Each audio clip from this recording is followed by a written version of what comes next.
Now we're live, and now we go. And we're live. Go, go, go, go. Oh my God, what a horrible way to open this episode. What happened? That sound, oh my God. What sound?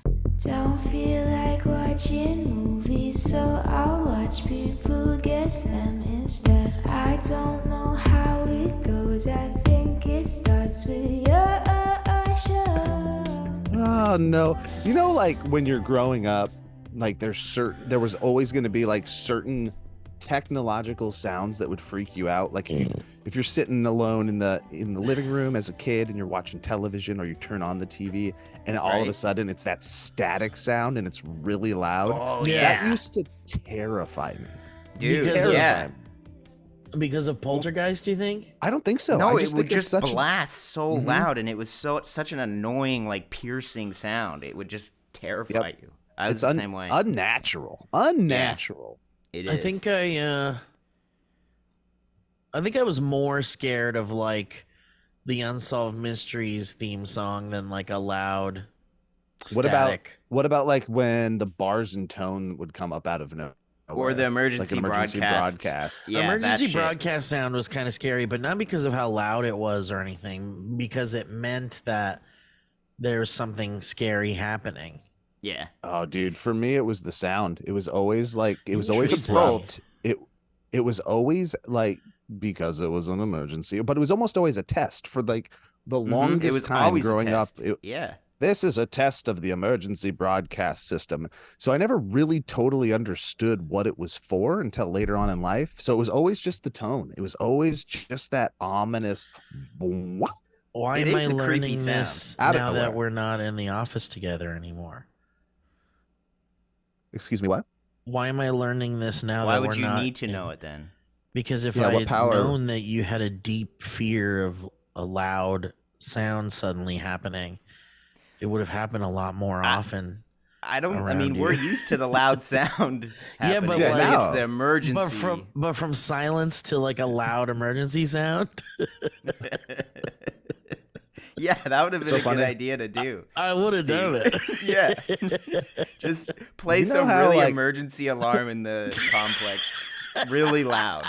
From a different room. Right next to where a child psychologist is working with children. It's actually kind of funny to consider. Like, when you work in an office building or you work at a job, inevitably you have a fire drill. Inevitably something happens with an alarm and you have to evacuate and go stand on the side of the road and meet in your meeting place. Did our office have any sort of alarm system? I never remember hearing an alarm in that office. I don't even know if we had like carbon monoxide detectors or anything like that. We didn't have smoke detectors. Dude. I'm trying to remember. Smoke detector? You had to have had one. Right? Because I don't even think they are allowed to. You're not allowed have to like a building. Yeah, you can't rent out an office without that. But that was probably all we had, was one single smoke alarm. One smoke alarm. Yeah, maybe in that little kitchenette or something. In the kitchen, yeah. I don't think it ever went off. If we did, God bless it. We had all those hot lights running. Oh, it's so funny. We're just a bunch of kids playing office, just trying to avoid the static sound on the television set. Escaping our homes. How you guys doing, man? Welcome to the show, everybody. Welcome. I wonder if there will be a time when we do this show where we're not as sleepy as we did it without you, man. When that happened, what did you do? You did it later in the day, 5 p.m. Yeah. And How was that? We went to the moon, baby. It was, it did make a difference. Yeah, I would say, at least for me, it did. Went to the moon. How did you feel, Joe? Did you prefer an early one or a later one? Oh, I don't know. No, Joe doesn't know. I have no clue. It's all blurred together. I get up on weekdays. I get up at 5 or 6 to go work out before all the other morning stuff happens, like getting the kids ready. But my daughter got a small part-time job. And by that, I mean, we have a family friend that was like, hey, we're leaving for a week. We'll pay you probably too much money to feed our cats twice a day. So I have to get her up at 7 to go feed the cats. So I've been up for a little while. That's a big deal. Is that her? That's her first responsibility outside of school and home. And the manual labor that I make her do in the diamond mine. Yeah. Right. The diamond mine. She's got these strong little youthful thin fingers. She can go right in the little diamond holes and pluck them right out. Yeah. She's strong. And she can crawl down into those deep crevasses because she's a young petite woman. I tell her that we are just cosplaying as the Descent. Well, you should say we're the 7 dwarves. Mm-hmm. And I say, don't sing. Only Daddy sings. We are not allowed to whistle while we work. Mine, Whistle, you're fired. Does any of that? Maybe I'm really stupid, but does any of that still exist? Where like there's guys going down and just mining shit, or is it all machines? 1,000,000,000%. No, There's I still mean, That's people. insane. Yeah. Yeah, no, it Like happened. with a pickaxe. like Minecraft. That's what I'm imagining. I mean, dude. yeah, dude. Dude, Yes. Minecraft is, you guys didn't know, Minecraft is just a live stream. It's based on a true story. Minecraft is you controlling some unfortunate person working Yeah. in It's That's like the it's like future. Ender's That's Game. a fucking future. Yeah. They make it look like a game. Let's see. Guys, I already watched Invincible. Hang on, I'm typing in is mining for diamonds still a thing? Mining for diamonds. I kind of want to do that too, Joe. to Mine catch bright up like before. a mine deep for a diamond. So while you work for a diamond. What did you watch? Invincible, he said. Oh, the Yeah, cartoon. no, well, let's see.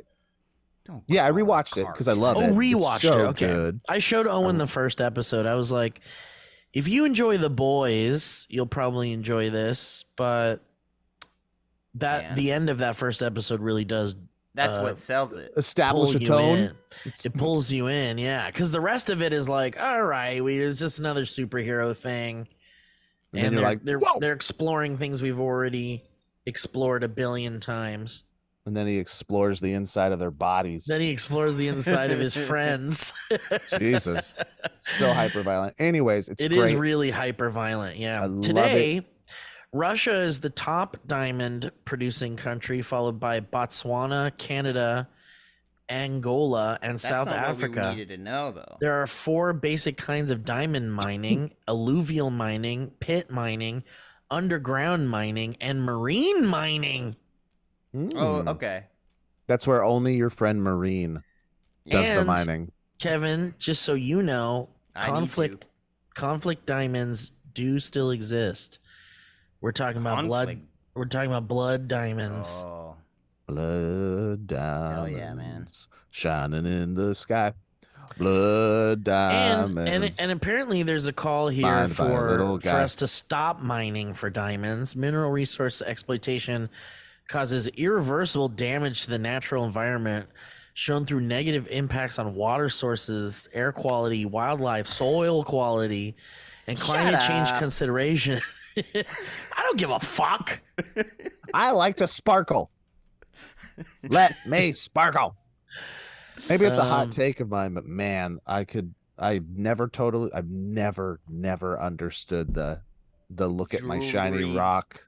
Look Yeah. at my shiny rock We're mentality. boys. I We're think just that- boys. I think could look not at care any less. yeah, we are just boys.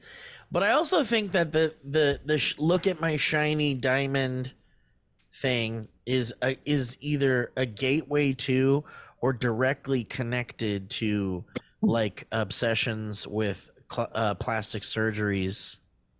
Whoa, that's a big. That's not where I expected the sentence to go No. I at think all. it's connected because it's a status, right? Like me have big ring, me have big rock on hand, me have money.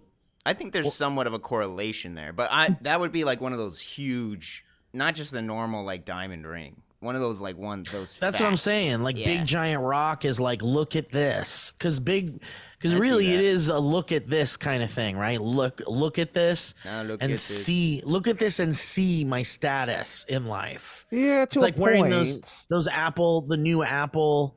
Yeah.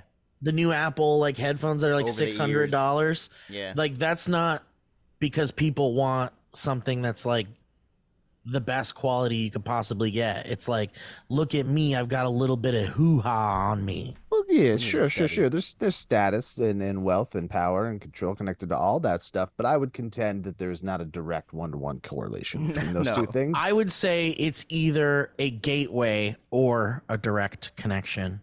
That's my final thoughts on that. I think the plastic surgery is too connected to like self to be considered in the same realm. I don't think people are doing that for status as much as they're doing it for. Oh yeah, you think so? Self-esteem. Yeah, I think people with status can get it more readily than people without. But I think people are doing it more for self-image, holding on to youth, self-confidence, beauty standards, all that stuff. As opposed to. I think maybe that was the original. I don't think anybody's going like, I've got money, and you know how I want people to know that I have money? A new nose. Actually, I think people are doing that. And in fact, I think it's young people doing that, because it's young people who are like, I want to change the way I look, but also I know that when I do that, it's going to be obvious I changed the way I look. And I think that the aspect of it being obvious is the idea that like you want to outwardly share that. Sure, that you changed yourself. I just think it's different than a diamond. That's all I'm saying. I think it's connected. Different than a diamond. I think vanity. I think it's all in the world of vanity. Vanity rentals. Vanity. Yes. Vanity Fair.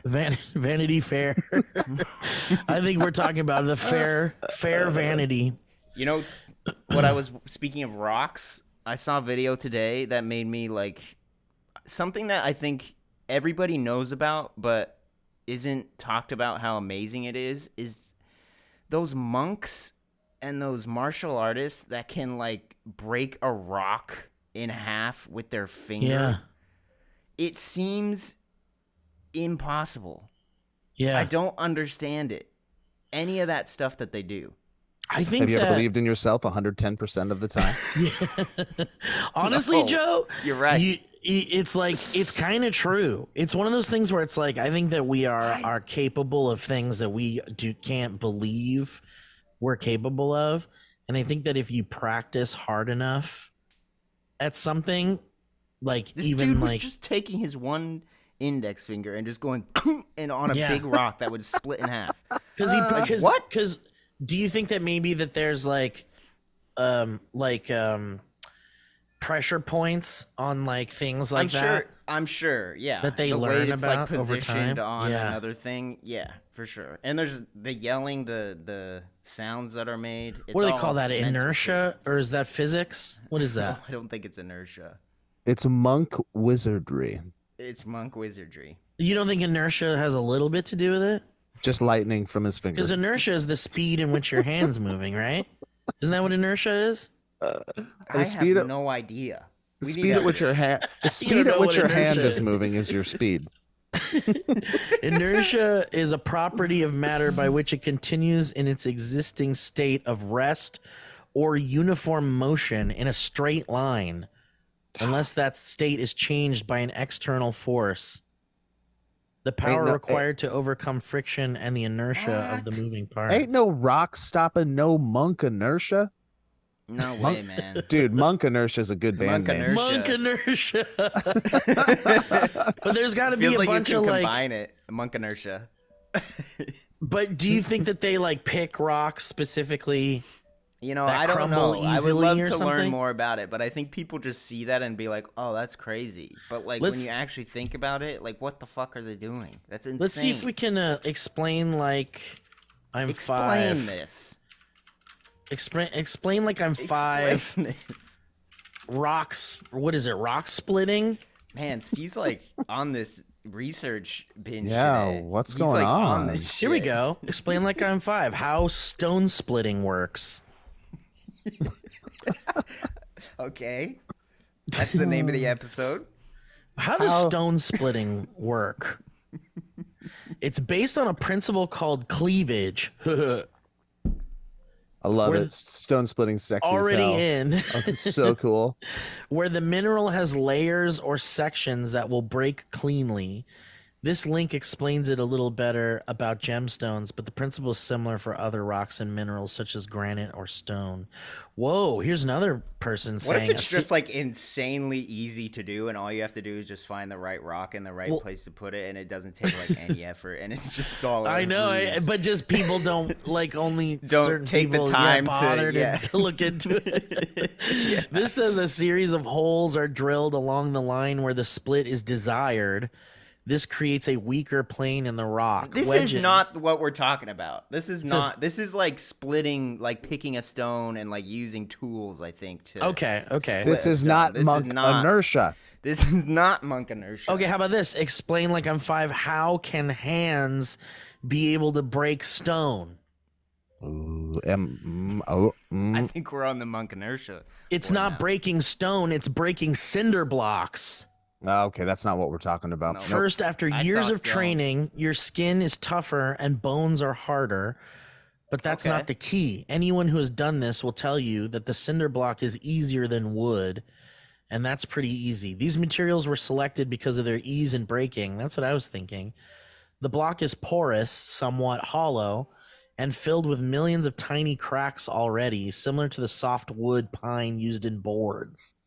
It's a neat trick, but not difficult if you get over the psych out part of it. Man, this guy's like a real big. He's a real big guy hitting things cynic. Yeah. It says it's not. This author is not on Hey. board. It says with it's your- not a. It's pretty with your easy. tomfoolery. It's not that big of a deal. It says it's about applying force over a weakness. So it's not a matter of hardness versus hardness. It says cinder blocks and other stones / ceramics are chock full of pores and cracks, and thus should never be used under tension where cracks are subjected to the opening forces. So yeah, maybe they're just using Under tension. they're using materials that are maybe a little bit easier to like break. Do you Yeah. think is that a good answer? Maybe. Look, I am not You going to feel satisfied? underestimate the mind power of these monks. They do some crazy bodily stuff. They spend their lives fine tuning their brains and their Mhm. physical prowess. So who Mhm. knows? You know? Who It's knows? cool. It's like a superpower.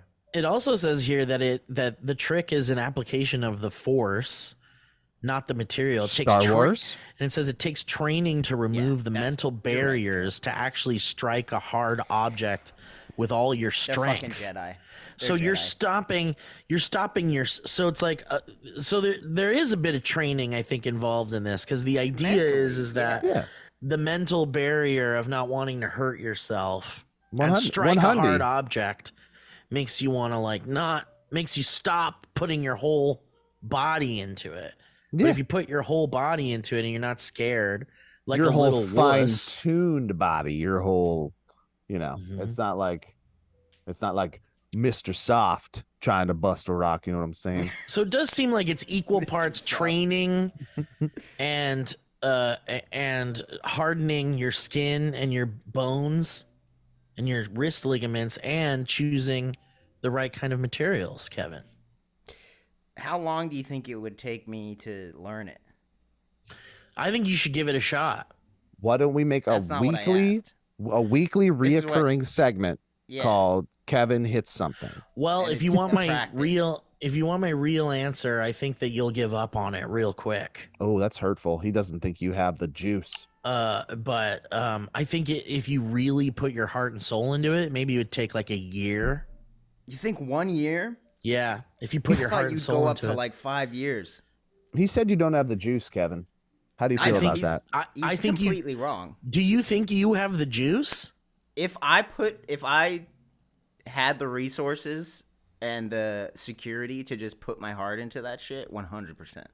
Yeah. 100%. I mean, I guess anybody could, huh? Yeah, Yeah. you could do it, Steve. Fucking believe in yourself. Yeah, I mean, dude. I guess. God, We can all be Doctor Strange. I guess I don't want to do that. We can all have monk inertia. I guess I just don't want to do that. I don't want to. I just don't want to spend my time doing that. But you could start what? a new. Then what'll I do? Well, then you start a new TikTok and YouTube channel called Where you're just One smacking- Punch Day. Every day, And then you punch. those punch videos one will thing. go viral. I'm pivoting from comedy to smashing rocks. No, dude, you could own the comedy Yeah, it could slash be both. rock smashing subgenre. Why can't it be funny? Why can't you smash things and be funny? Why? Give me an Steve? example of how that could work. I got one for you. You I know, of course. if you were Brock Baker, for instance, you'd be doing it in a very loud voices. Gilbert Gottfried voice. I did not inhale. Bill Clinton. So there is a world. There is a world. I'm just saying. Steve. Get to work is what I'm saying. Get to work, Steve. Why do you think Michael Cera has not said anything about Jonah Hill and his controversy? I don't think he needs to get involved. Yeah. I know, but usually sometimes people will come to when there's controversy about a friend, usually people will come out and be like, hey, I just wanted to say that this guy's a good guy, but maybe he's made some mistakes or something. But because then he's in the conversation, and then it's like, then he's going to get attacked by everybody on the internet from both sides if he even says anything good or bad. There's no way to You think it's better to just let your friends suffer through it without help? I think you're making a mighty publicly. But that's what I mean. Like, maybe you're doing stuff behind the scenes or something, and that's nice. But if someone is like under the gun and they're being like dragged through the mud or something in a public. But isn't this Jonah Hill thing like 10 weeks ago? What's going on? Why are we talking about this? I don't know. I'd just like to know why you think that Michael Cera hasn't said anything. Also, I think there's been proof that it was pretty fucked up, and maybe Michael Cera thinks, man, that's fucked up. And maybe he's not. Maybe they're not friends or something. Yeah. Also, that's a good answer. That's what I was gonna say. I think Michael Cera and Jonah Hill. I think we are projecting assumptions that they are real life best friends. Is that an established thing, or are we taking a movie trope and throwing it on the situation? That's a good. I never pictured them as best that's a good answer. Because ever since Superbad, what more have they done? Jonah Hill's often done his own thing, and Michael Cera's kind of just sometimes around. Yeah. I just did a high schoolers today. High schoolers watch high school movies from the 2000s, high school comedies at React. And it was a good little refresher course for A, there's some funny flicks back then, but B, Michael Cera was the king of the 2000s, and Lindsay Lohan was the queen. They were in so many movies. Can you give us an example of some of the movies? Sure. We had Michael Cera in Superbad, Juno. Those were both on the list. Not just Michael Cera though. Like, what were these two? You said what era were you choosing? 2000s. So 2000. Give me like a top 5 2000s high school. Well, the movies I covered were, let me see off the top of my head: Juno, Superbad, Napoleon Dynamite, Mean Girls, Freaky Friday, 17 Again, which, by the way, guys, is a very good movie if you've never seen it. That's Zac Efron, isn't it? Yeah, and it's very funny. Zac Efron and Matthew Perry and, oh my God, why can't I remember his name off the top of my head? He's the writer that's in everything. I'll get back to it. The writer that's in everything. College Road Trip, you guys wouldn't know. Euro Trip. I didn't do Girl Next Door, but Girl Next Door is on that list. Nick and Nora's Infinite Playlist. There's like a really good. There's a really good spattering of movies that we talked about. There's a couple that I covered that I'm not remembering, but you showed some of these clips to younger folks, and they were like, "What did they think?" They all know Mean Girls, all of them. Yeah. There was a surprising lack of having seen Napoleon Dynamite. I thought that reverberated through the culture a little bit more, but that's interesting. Didn't. So it's going more to cult classic rather than. They had maybe not all seen Superbad, but just showing them the McLovin clip where he shows them the license, they loved it. Like across the board, they were laughing their asses. That movie's pretty fucked up now. If you It is not very. It's essentially a movie about yeah. kids trying to get girls drunk to have sex with them. Like that's what the movie is about. I just recently saw a thing that said that was like voted the top comedy of the past like decade or whatever. Yeah. Like Isn't one that of interesting? it was like, when in my research they were saying it's not just the best high school comedy of all time, one of them, but one of the best comedies of all time. Wow. I didn't know it was respected on that level. Well, I mean, for us, Joe, like growing up, like when that movie came out, it was like the beginning of movies where like people were talking to each other the way that you like talk to your friends. The Judd Apatow, super casual, Seth Rogen, takeover improvised comedy. Yep. Yeah, like the script is an outline, and then you just let your funny friends kind of fill in the gaps. Yep. And I think it like get Paul Rudd in here. Yeah, and they try like they that like style of comedy like ruled for a little while, and like now 10 it's years. kind of like yeah, it feels like the next thing is ready. But when Superbad came out, for us, it was like, holy shit, this is like revolutionary comedy, because it's like it's super fun. They probably spent nothing on it to make it, and just had fun. You could tell it was just like people having fun making like a comedy. And I think Seth Rogen and Evan Goldberg like wrote that when they were in high school. They started the script when they were like 13, and then fucking crazy. Just like kept developing it over years and years, and then it got to the point where Seth Rogen was supposed to be in the lead role. Yeah. But he got too old by the time it was made. So yeah, they jump started the career of one Jonah Hill full circle. Back to you, Steve. Dude, Owen and I were talking about this idea we had like decades ago, where I really wanted John Lovitz to play my dad in it. I had like a really fun role and a really fun idea. And the other, this is going to be a little morbid, but the death of Paul Reubens, which we could talk about a little bit, was like a bit devastating to some of us Gen Xers, millennials, whatever you want to call that grew up watching Pee-wee's Playhouse. That grew up watching Pee-wee. It was kind of devastating. And so we were talking about that, and Owen was like, holy shit. He like sent me this article about John Lovitz, and he's like, oh my God, Lovitz is next, isn't he? Because he's like up there in age and we don't expect it. And he's like, and I was like, dude, that's a horrible thing to say, because I really want him to play my dad in that thing still. And he's like, honestly, I think you could play your dad in that thing now. And I was like, holy shit. That's totally what happened with Seth Rogen and Evan Goldberg. They're probably like, no, I want to be in this. I wrote this for me. And they're like, no, we got to get these young kids in there, man. They're not going to believe you're a high schooler. John Lovitz, one of my favorite stories about that dude is how Lorne Michaels like publicly kept only John Lovitz when he obliterated the cast on SNL. Do you remember that story? Whoa, no, I didn't know that. In the 80s, soft spot for Lovitz. Well, in the 80s, there's a period of time. There's a 2-year, 3-year gap where Lorne Michaels left SNL, and I think it was run by Dick Ebersol. I think. Okay. So there was this 3-year time where it was not Lorne Michaels' baby. So he goes away. The show kind of like per how SNL usually does it. There's ups and downs. It's probably considered more of a low time.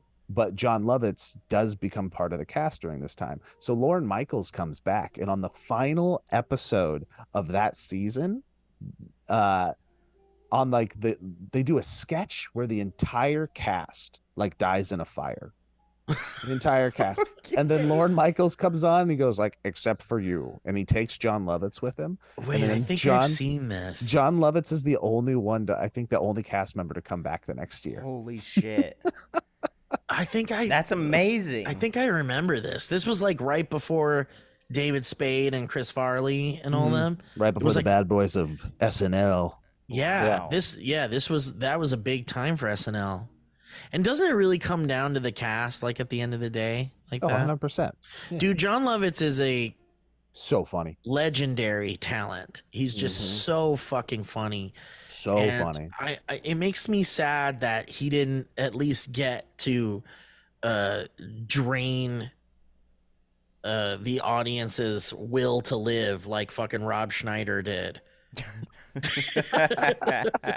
Like he should have But been then you wouldn't be making saying the movies. same thing about him. You know, I don't know though, because like, let's think of someone similar. I was gonna say like Norm Macdonald is a little bit similar in the sense that like he got to do a bunch of really dumb movies and star in them, but they were like bad and they sucked, but he was still good. Yeah. Like Rob Schneider made bad movies and then like ended up being kind of not great Himself. Well, you know what I himself. think the difference is? One, I don't think we're correctly remembering how I think well John Lovitz did, but he did I it guess in that's true. like he was in so much He stuff. was. Yeah, Like- but he was like supporting mostly. Yeah, but I think there's the main reason for that is that I think John Lovitz was one of those like that dude's an actor. Like he's an actor slash like I think more capable serious artist who happened to like trip and fall into comedy and SNL comedy stuff.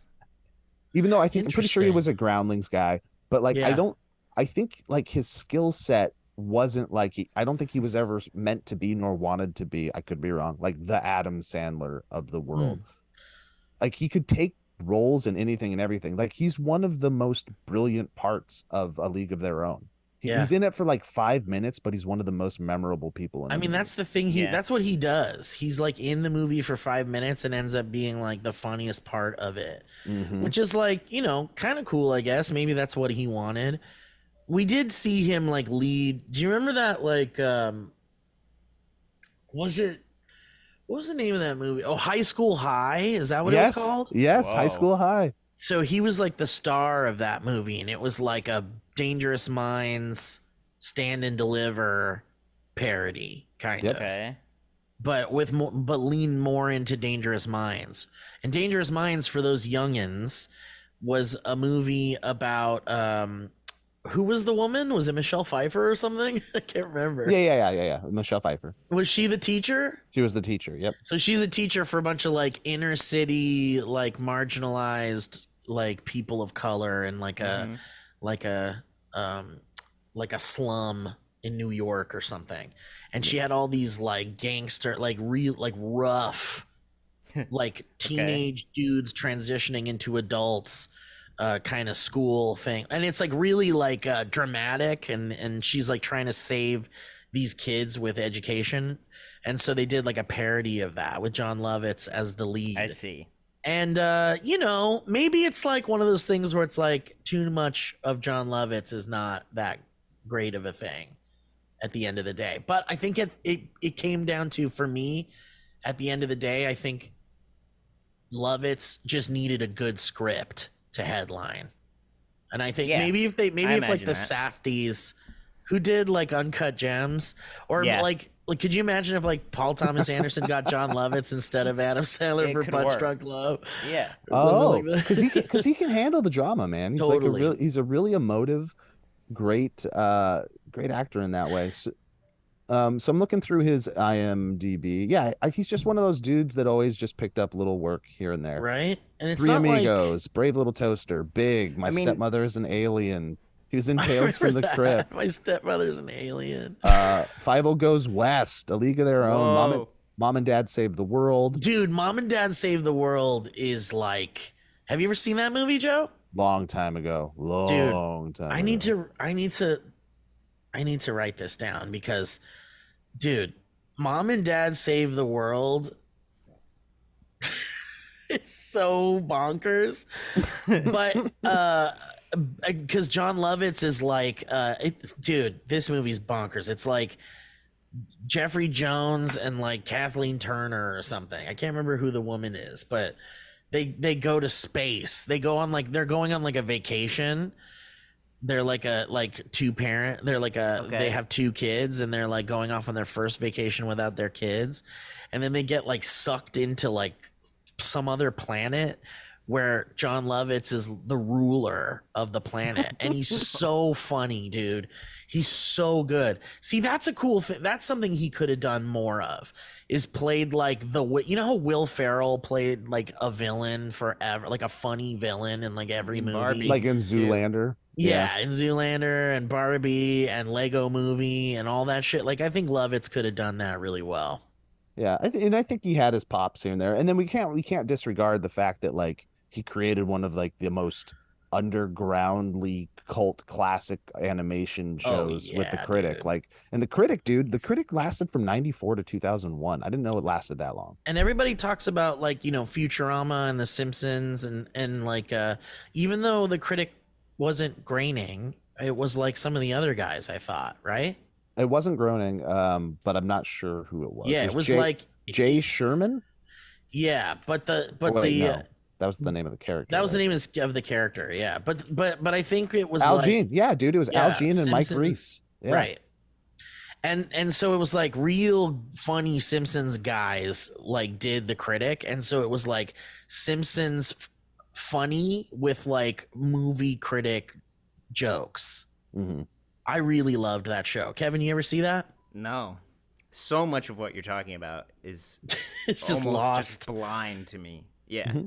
But it was also even John Lovitz. Like, I know who he is, but like the fact that you guys are like hailing him as such like a genius, like that never crossed my mind. Like his name isn't thrown around ever for me. Never was. He's from a time forgotten. Pretty much, yeah. Well, the crazy thing about the Critic too is that it was the perfect John Lovitz vehicle because it was just John Lovitz. Like even the character was just an animated like offshoot of John Lovitz. Yeah, and they made him like they were making fun of movie critics and TV critics and stuff for sure. Like.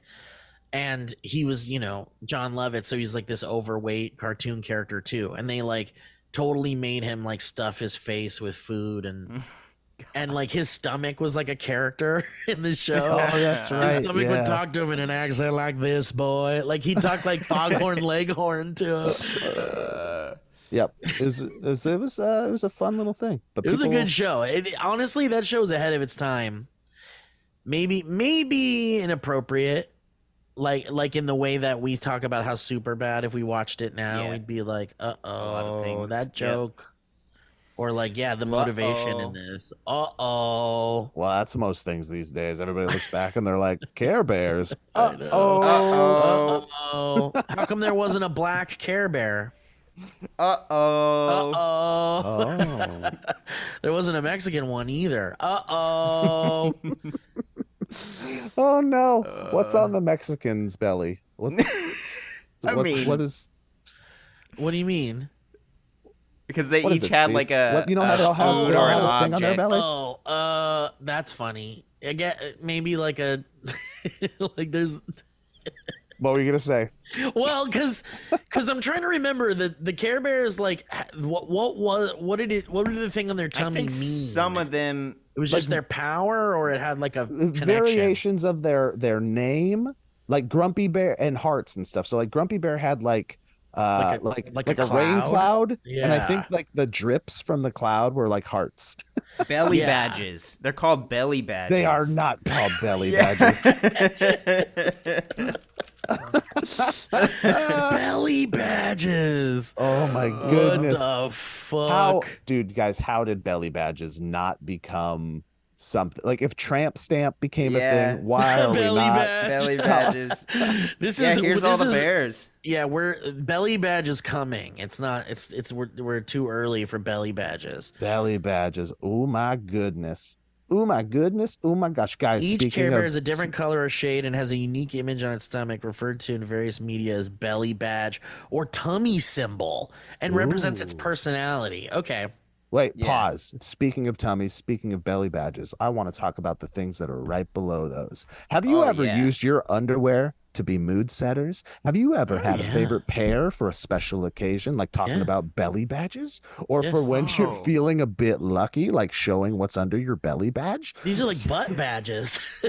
Let's talk about the times when the right pair of undies helps you feel more like yourself. We all have something we like to wear when we want to feel confident, comfortable, and or attractive. MeUndies opens up a whole new world where every pair of underwear is good enough to be the one for a specific feeling or occasion. For instance, Steve's going to friggin' Star Wars land, and he's wearing those lightsaber undies. Yeah, I know he is. Yeah, damn right I am. MeUndies is here to expand your horizons by offering a variety of undies that can be your perfect match no matter the occasion or the mood. Fancy a fun and vibrant day? Choose from our wide range of bold colors. Ready for a break or a sweat? Our Move On collection is designed for dynamic movement. Wanting some downtime? Classic hues offer the ideal comfy vibe. Guys, what style or color of MeUndies is your favorite? Go, quick. Oh no! Oh, I've got one with a bunch of mythical creatures on it, like a unicorn and Sasquatch. I got stuff Ellie like the Grogu ones. You said Grogu. I thought you said Girl Goo, and I was like, what? Speaking of tummy stamp or whatever. Girl goo. Guys, it's not just the undies. They also do socks. They also do really comfy pants. They do bralettes. They do everything. There's onesies that are nice and comfy too. And they, like they said, bold colors. If you want, be like, hey, I feel like red undies. Or you can be like, I want to cover my junk with tacos. You're going to have the option. You're going to have the option. Imagine wearing undies and bralettes crafted from the softest, stretchiest, and most breathable fabric that feels like a second skin. And there's more. Like I said, loungewear, onesies, socks, and other cozy delights just waiting to be explored. Each month, pick a pair of undies, socks, or bralette to expand your comfort wardrobe right in your mailbox. Plus, enjoy savings up to 30% on your regular MeUndies fixes. Also, members get early access to exclusive deals and fresh arrivals. So being a MeUndies member turns your mailbox into a monthly box of happiness. Get ready for the call to action. Call to action proceed. To enjoy a 25% discount on your first order, hold for cough, and free shipping, head over to MeUndies.com/Valley. And here's our promise to you. If you're not completely satisfied, it's on MeUndies. So why wait? Get 25% off your first order at MeUndies.com/Valley. What's up, dude? There we go. Is he just waking up? He's just waking up. Yeah. What are you guys going to do today? Have you guys played? Or go ahead. He's going to go play with his friend. They're going to go have a little play date. Oh, that's cute. Yeah. Joe, did you guys ever play Pikmin? I couldn't get into the game. I tried it and I was incredibly bored with that game. Like years ago or recently? Years ago when the first one came out, I tried, couldn't do it. Because I was talking to some friends about it because Nintendo loves Pikmin. They they even put some in they love their little Olimar. In Nintendo Land, they put like little hidden Pikmin. That's cute. I didn't know that. Yeah, and so it's like they really like lean into the Pikmin thing, I guess, because it's one of their like original properties. Yeah, I mean it might go like Mario, Link, Donkey Kong. I'm not going to exclude Pokemon Mario. because I kind of think they're in their own subset.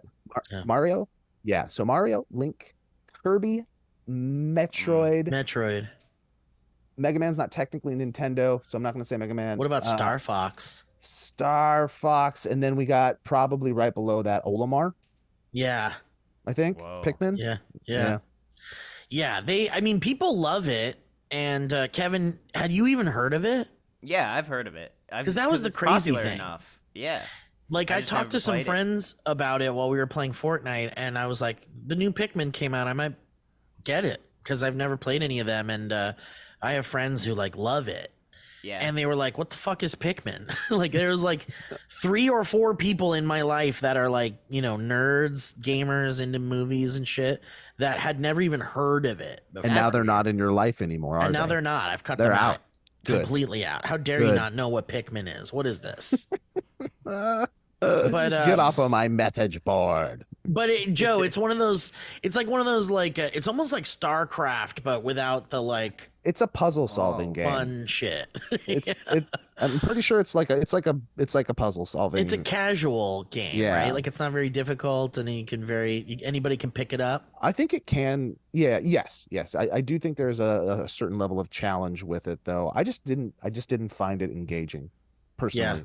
The originals, but I cannot speak for what's been made since. Well, it's interesting because I never played any of the original ones, but I knew they existed. I just was like, oh, that's cute and shit, but I don't really care. I feel like it came out at a time where I was like, I want to play God of War and like things like that were kind of like more violent and fucked up. Pikmin is a real-time strategy and puzzle video game series created by Shigeru Miyamoto and published by Nintendo. The game's so it is a Miyamoto game. That the should game's focus on give it directing respect. a horde of plant-like creatures called Pikmin in order to collect items by destroying obstacles, avoiding hazards, and fighting fauna that are hazardous to both the player character and the Pikmin. So you're basically on another planet, and you're Olimar, and you're this like little space dude, and you're using this race of the species to like complete tasks. Yeah. Wow. Yeah, it's like Lemmings almost. Like it's got like a Lemmings, but the RTS aspect of it is interesting because it is like real-time strategy, like a StarCraft or like a Warcraft or something, where you like select a big group of guys and then you go do that.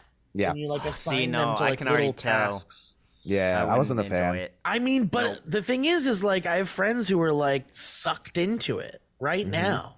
That are Every like, time I've tried to play those this style of games, I cannot do it for some reason. Where it's Yeah? like the over the head, and you have to like pick, even like Diablo. I know. Diablo is the most. Can't do it. I think Diablo is a little. God, having not played Pikmin, maybe I can't say this, but Diablo is actually not really that complicated. It's just a hack and slash. It's literally hack and slash. Yeah. Yeah, I don't think it's like complicated. It's just boring, like Joe said. I just don't. You just don't like that. Get sucked in. I don't get Yeah. sucked in. Yeah. You know what else I couldn't get sucked into, which is interesting, and people love. I love RPGs, right? Like I love a good Chrono Trigger. I love a good Final Fantasy. Like I don't mind those type of games, but Animal Crossing. Nope, want nothing to do with it. It never did anything for you. I mean, it just I find it boring. Like I'm very, very bored. Like farms, I was simulators and stuff like that. Yeah. Yeah. Yeah, well, I love those games. I think it's because it's like, there's so many games. Even at the time Animal Crossing originally came out, it was like there were so many fucking games. And it was like most of them were similar, FPS or side scroller or 3D shooter kind of thing. And so whenever they would come out with something a little different than that, I would be like all on board to give it a shot. And with Animal Crossing, it was like I've always been fascinated and loved Japanese like pop culture and just the cutesy. I mean, it's such a Japanese game. Yeah, that's what's so great about it. Exactly. Really. It's like weird and bizarre. It has Not that like the gameplay, it's the actual just content, like what you're seeing. Yeah. Yeah. Sounds. To me, that drew me in. And then playing it, you're right. It certainly can be boring because you're not like doing anything really other than like paying a raccoon to live. And there's on no that like island. deadlines to get things done or anything. No, It's just, like, there's no whatever you wanna deadline. do. But that was kind of the draw of it, especially like, man, when that Animal Crossing that released right when the lockdown happened. It was crazy. It was crazy. like they couldn't have planned for a better release for that. Right. And it was just like all you wanted to do was not be in the current world we were living in. We wanted to be somewhere else. And Animal Crossing was like the perfect escape from that because it was like less of a game, this wholesome, just like experience. more of a way of life. Yeah, and I understand how that could be like not entertaining for people that kind of want more out of their game experience. And I wonder if there's a crossover of people that like an animal crossover, if you will, of people who like Animal Crossing and also like Pikmin. Well, my Venn diagram of like interests when it comes to games and stuff like that, I think they do line up with Animal Crossing. The one part of my Venn diagram that might not, I guess, is just age and responsibility. Like, it's hard because I feel like you really got to be able to indulge in a game like that. And I'm like, I'm 3 hours in and I got to feed the kids. Whoops. Yeah. Mm-hmm. You know what I mean? I'm similar where I like the fast pace. Like you can feel like you accomplished something within like 30 minutes and feel like, oh, I feel satisfied that this was just like a 30-minute fast little fun time. Speaking of, I'm still trotting through Zelda. Yeah, Me too. Dude. I'm taking my goddamn time, dude. I love it. And I'll go over to like my girlfriend's place while she's working and I'll just like play Zelda until she's off work. And it's such a time just speeds up. You're like, whoa, I can't believe how long I've been playing this. Yeah. So it's like a really good like the sound doesn't even need to be on to enjoy it. I feel like you could just like run around and do odd jobs. Time kind of disappears in that game because you'll go like Kevin was saying, it's like I got a half an hour. I'm gonna go do a task. I'm gonna go do a task in this game. I'm gonna go find a shrine, or I'm gonna go bring that dude that chicken, and you go do that, and then you end up doing like maybe 1 or 2 tasks that are right in the same area, and then you look at the clock and it's like, oh my god, I've been Isn't that crazy? For an hour and a half. This is okay. I got to put it down. And it's crazy because it's like you literally just went to do that one thing, and that's how long it actually took for real. Like right now, I'm trying to upgrade my like armor, my outfits and stuff. Yeah. And I'm a big collector of like the outfits. I always like in Breath of the Wild, I had like Gotta all get the them weird all. outfits and stuff.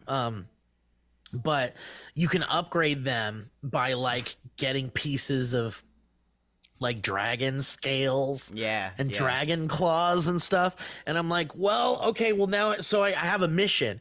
I need to get dragon scales, so I gotta like go into one of the towers, fly around in the sky, and wait for like a dragon to show up, and then target that dragon and hope I can make it to him in time before he like goes away. And then once you're near the dragon, you're like, you gotta like shoot it on like somewhere specific. Like if you want a claw, you gotta shoot his hand. If you want a scale, you gotta shoot his body. If you want a tooth, you gotta shoot its mouth. Yeah. And you're like, it's really like challenging. And then you do that and you're like, fuck, it's been an hour. That's crazy. Like it took an hour to go find a dragon and get a dragon scale. But I love it, dude. I love it. Dude, you talking about getting the outfits for shit made me remember your Elden Ring character that you made. Yeah. Dude, that was bonkers. It was like a ginger He's just like Shrek. He's like Shrek with a tiny head. And he had red hair, or like red chest hair. Yeah, he had red fluffy hair. It's so gross looking. And he's like, and I'll have him with like his clothes off, so he's just got the loincloth.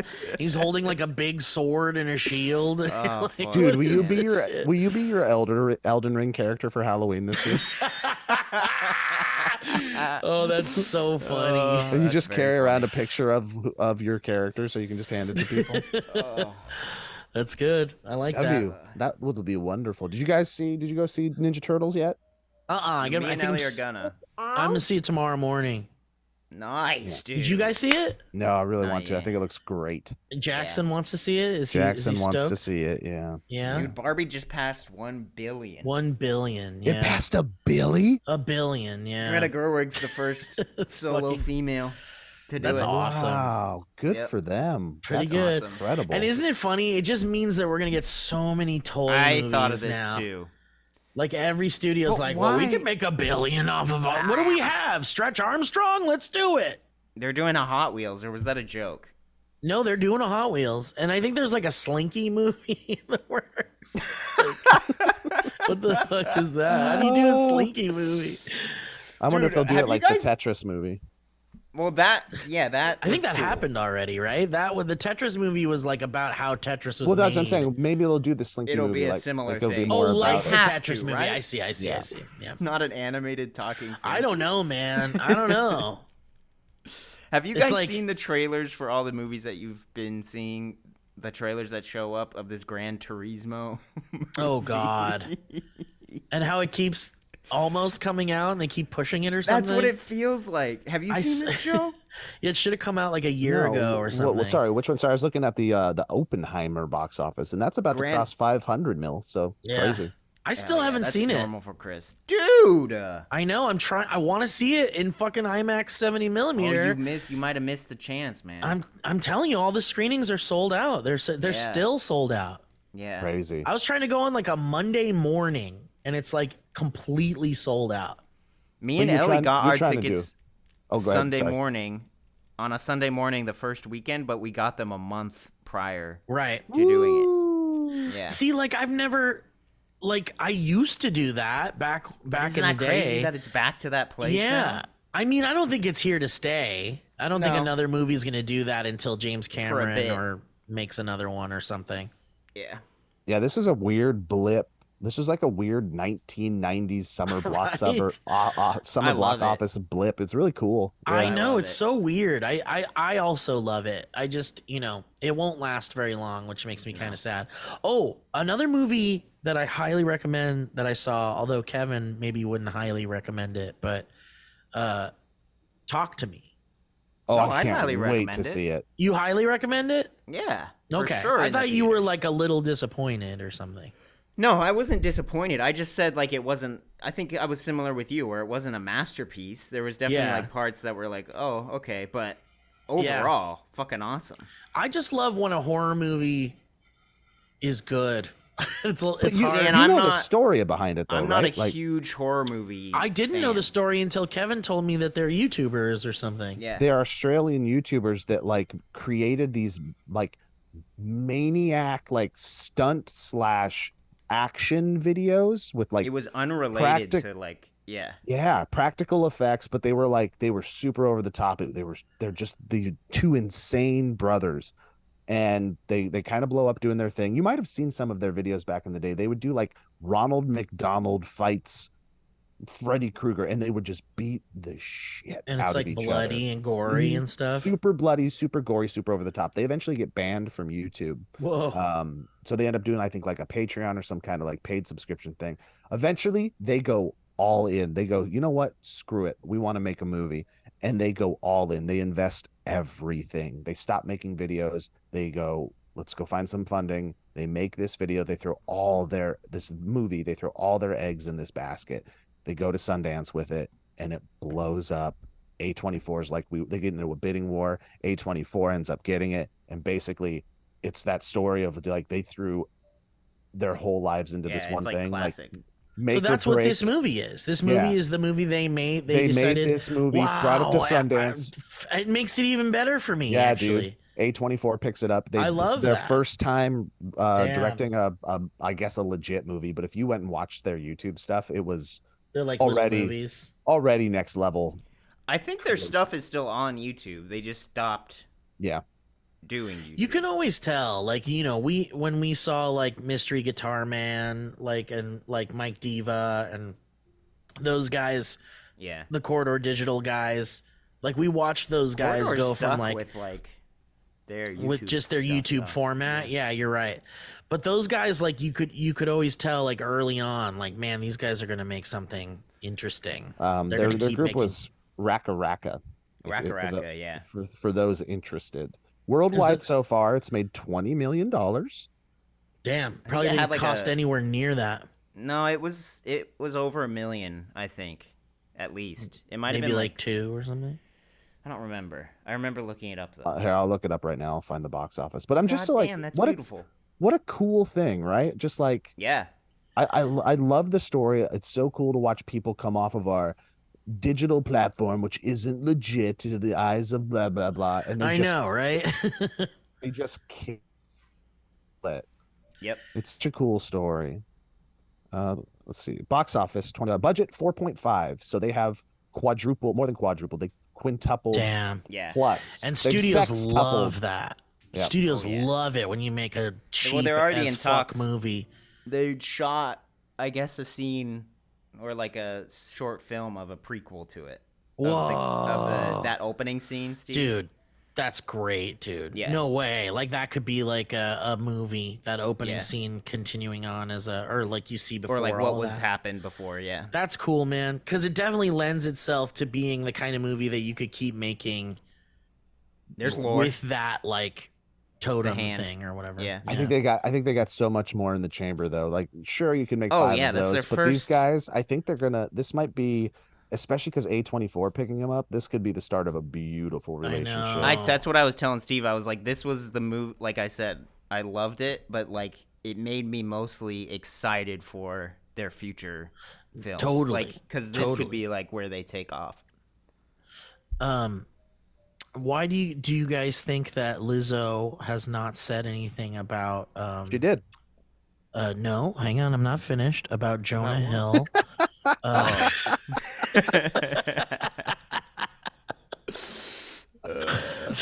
That's Garcia. it's real good. Bit. Anyway, I loved her in Superbad. She was so good in that. Last thing that they don't need the shout out, but I was talking to Joe yesterday about Rhett and Link, and they posted a new video yesterday that actually made me laugh out loud for a bit. Oh, because wow. there was a part that was so funny, and it's called "We 3D printed our farts," and it's like, Fuck yeah. you guys. I mean, I would at least recommend watching. Get like to the 10-minute mark, because it's like they do a very cool thing. It's like a deeper meaning about creativity and like what inspires different artists and stuff, but it's evolved around 3D printing their farts, and wow, that's awesome. It was one of their best videos they've done in a very long time. I love that. Yeah. The Okay. ending, and then the ending, they go like so artsy and like fucking out there that you're like, okay, they don't give a fuck anymore. They're just doing whatever they They're want just to having do fun and on doing this whatever. shit. Yeah. I love that. Good for them. Those boys, they've for 20 years now, there's just been a like, did you see that Rhett and Link video? Like, yeah, every once in a while you'll get a "Did you see that Red Link" video? Yep. And it only happens because it's so good. Mhm. You hear people say, "Have you seen this video?" Yep. I Yep, love yep, that yep. for them. I hope that keeps happening for them until they retire or whatever. Which is a crazy thing to consider, because We were Kevin and I were talking talking about about that too. We're gonna blink in like 5 years, they're gonna be 50 years old. So I it's know, like, dude. so, but is that great? Like, do they go another 10? Do they, because I feel late like they night talk could. show hosts, they go until they're fucking like 70. Like, it's crazy. So And is they'll it, also lean into the age thing. They'll do more bits and Mm-hmm. sketches and ideas that are based around them being older and More I think age they could appropriate. Yeah. Yep. Yeah. so who knows? I'm gonna shout out myself. Please go watch Hot Dumbs on the React channel. I basically took hot ones and made these people eat the bomb, and then make them eat. Oh, I they saw have you posted. Yeah. they have 60 seconds to answer as many elementary level trivia questions That's that I so throw at them funny. as fast as possible. It turned out so much that's fun. great. Oh, I love that. Hot Dumbs, check it out. That It's could derivative. be an ongoing series, dude. Yeah, we're gonna do some more. Good. Good. That's good. very funny. I like that. All right. Well, shit. That was fun. Yeah, guys, a little talky talk. I love it. I love just like, we're chill, we're hanging, we're doing a little conversation, We did it. catching up. We did it. That's all it is. We did it. It doesn't need to be anything more than that. It could.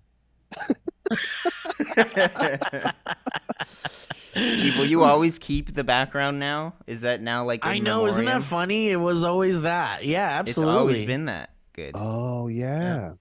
Yeah. Yeah, dude. I was devastated by that news. It I hit me bet. real hard. It hit lot of me them. hard knowing how it would probably hit you. It was like I had a whole day where I felt like absolute shit. And I was like, Aw. damn, dude, Pee-wee was so important to me that it like ruined my whole And his last message too was so fucking dude, perfect. so Yeah. crazy.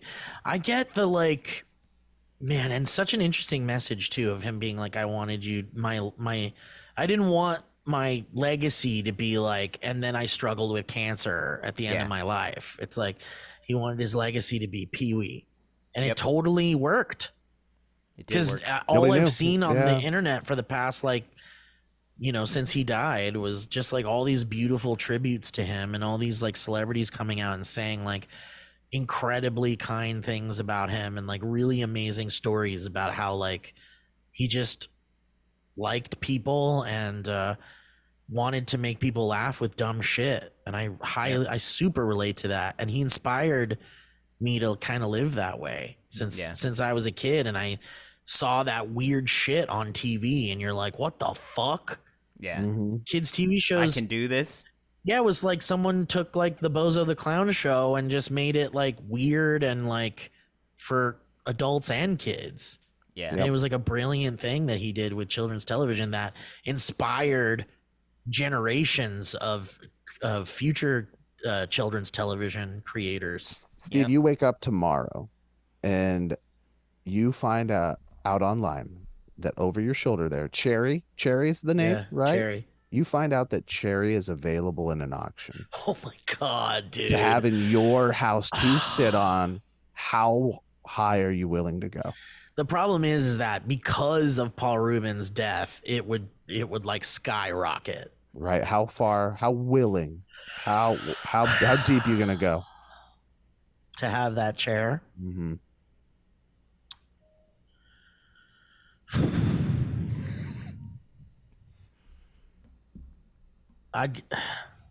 It would go for way more than this, but I would put 10 grand on that chair. Yeah. Yeah. I get that. I get that. That's about as much as I'd be like. You could afford as a human, but yeah, you'd go that high perhaps. That's crazy. Yeah, because it's like it's cherry, dude. It's cherry. Like Pee-wee's farts are all up in there. Could 3D print them. Dude, somebody could make you that chair someday. Oh, absolutely, dude. That's the other thing. Yeah. You could totally have a replica made of that, and it'd probably look just as good, and maybe nicer than the real one looks now. Because if the real one exists, if there are several of them that they used or whatever, I bet they're in disrepair. Yeah. Maybe they weren't taken care of. Look at that. Look at Pee-wee's Playhouse just being an early YouTuber set. I know. That's what I'm saying. They inspired so many fucking people just by being like outside of the box and like putting like weird not matching shapes and like doing that like retro, like retro madness or retro cartoon style, I guess. Yeah, very cool. But yeah, go watch some Pee-wees. In fact, I will suggest for those of you that made it this far, there's a 1980 special called The Pee-wee Herman Show, and it is the first ever like Pee-wee thing. He did it at Groundlings as like a special show, and it got the attention of HBO, and they eventually shot the special. But he would do this show, like he would tour around with this show with Phil Hartman and his whole menagerie. And then HBO was like, let's turn this into a special. And then after that, they made Pee-wee's Big Adventure. Wow. And then Pee-wee's Playhouse. So I highly recommend checking out that 1980s special. And also, another underrated gem, in my opinion, Big Top Pee-wee, the kind of unofficial sequel to Pee-wee's Big Adventure, even though there's kind of like no connection. But it's a wonderful Pee-wee movie with circus animals. And if that doesn't pique your curiosity enough, Pee-wee has sex in this movie. So Pee-wee that's pee-pee? all. Pee-wee, Pee-pee Herman. Pee-pee Herman makes an appearance. But anyway, that's God all bless. I'll say. Rest in peace to Paul Reubens and to Pee-wee. Many loves to you. I'm going to pour one out for you, sir. All right, you boys, have a happy week. Have a I happy will. day. I hope you have a happy day and a happy week, Joe. I will. I'm gonna give it my best shot. Joe. Come on, Joe. I'm gonna give it my best shot. Look at Jackson. I know he keeps doing that. Bye bye. Bye.